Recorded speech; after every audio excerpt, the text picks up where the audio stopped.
Atlante, bonjour. Bonjour. Consécutivement à votre dernière vidéo, vous avez évoqué la démographie et une certaine couche de la population. Vous souhaitez y apporter un complément. Nous vous écoutons. Oui, en effet, dans la dernière vidéo, je parlais de l'augmentation forte de la population française et parallèlement de l'augmentation du nombre de ce que j'appelais les cassos, familièrement. D'ailleurs, tous les Français utilisent ce terme, c'est un cassos.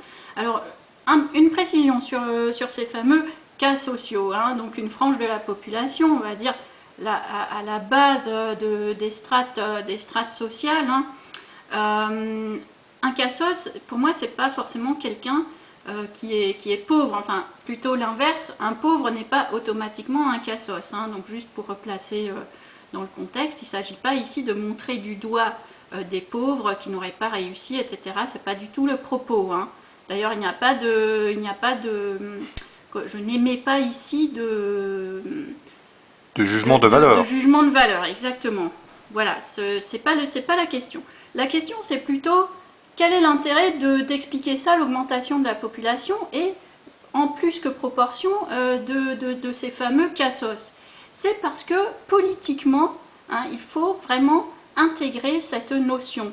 L'anthropologie du peuple français change, elle a changé, et il faut en tenir compte. Donc hier, quand je faisais cette constatation que personne ne parle de l'augmentation de la population, et effectivement de l'augmentation visible du nombre de cassos, peu importe leurs origines d'ailleurs, c'était pour qu'on intègre ce fait-là politiquement dans les messages et les programmes qu'on va développer pour la suite, effectivement, dans un but unique qui est celui de sauver notre pays, parce que le reste finalement ne nous intéresse pas.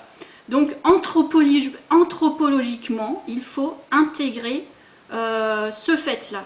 Voilà, donc c'est un message un petit peu personnel à des amis qui m'ont fait des remarques là-dessus, en pensant que j'étais quelqu'un d'anti-pauvre.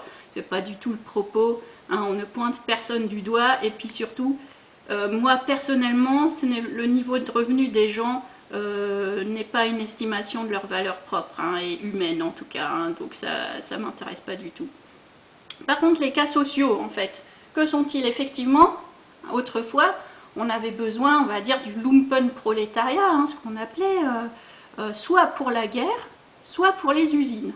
Donc chair à canon ou ouvriers d'usine.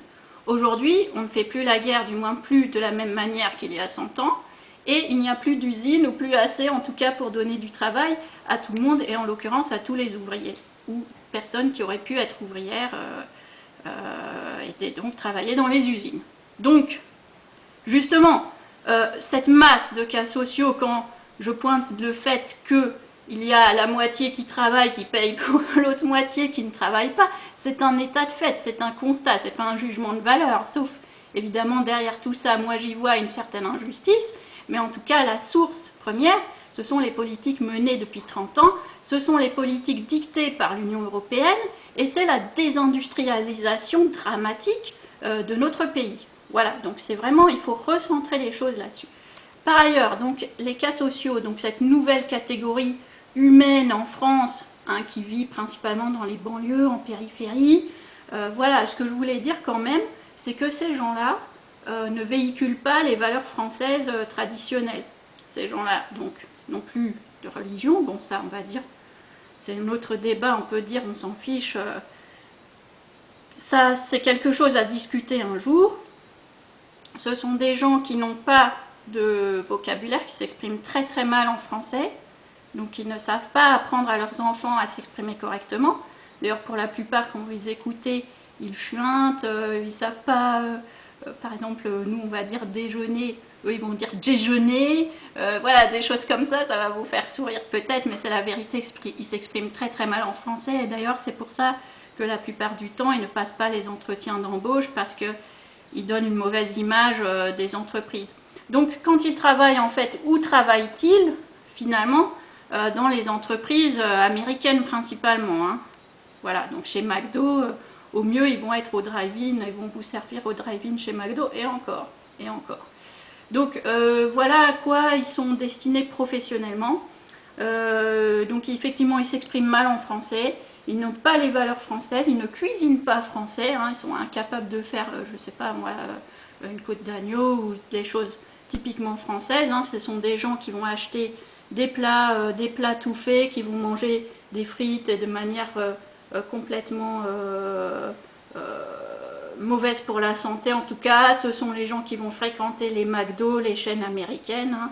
Donc finalement, pareil, quand regardez au supermarché ce qu'ils achètent, du coca, des chips, enfin que des trucs qui ne sont pas français.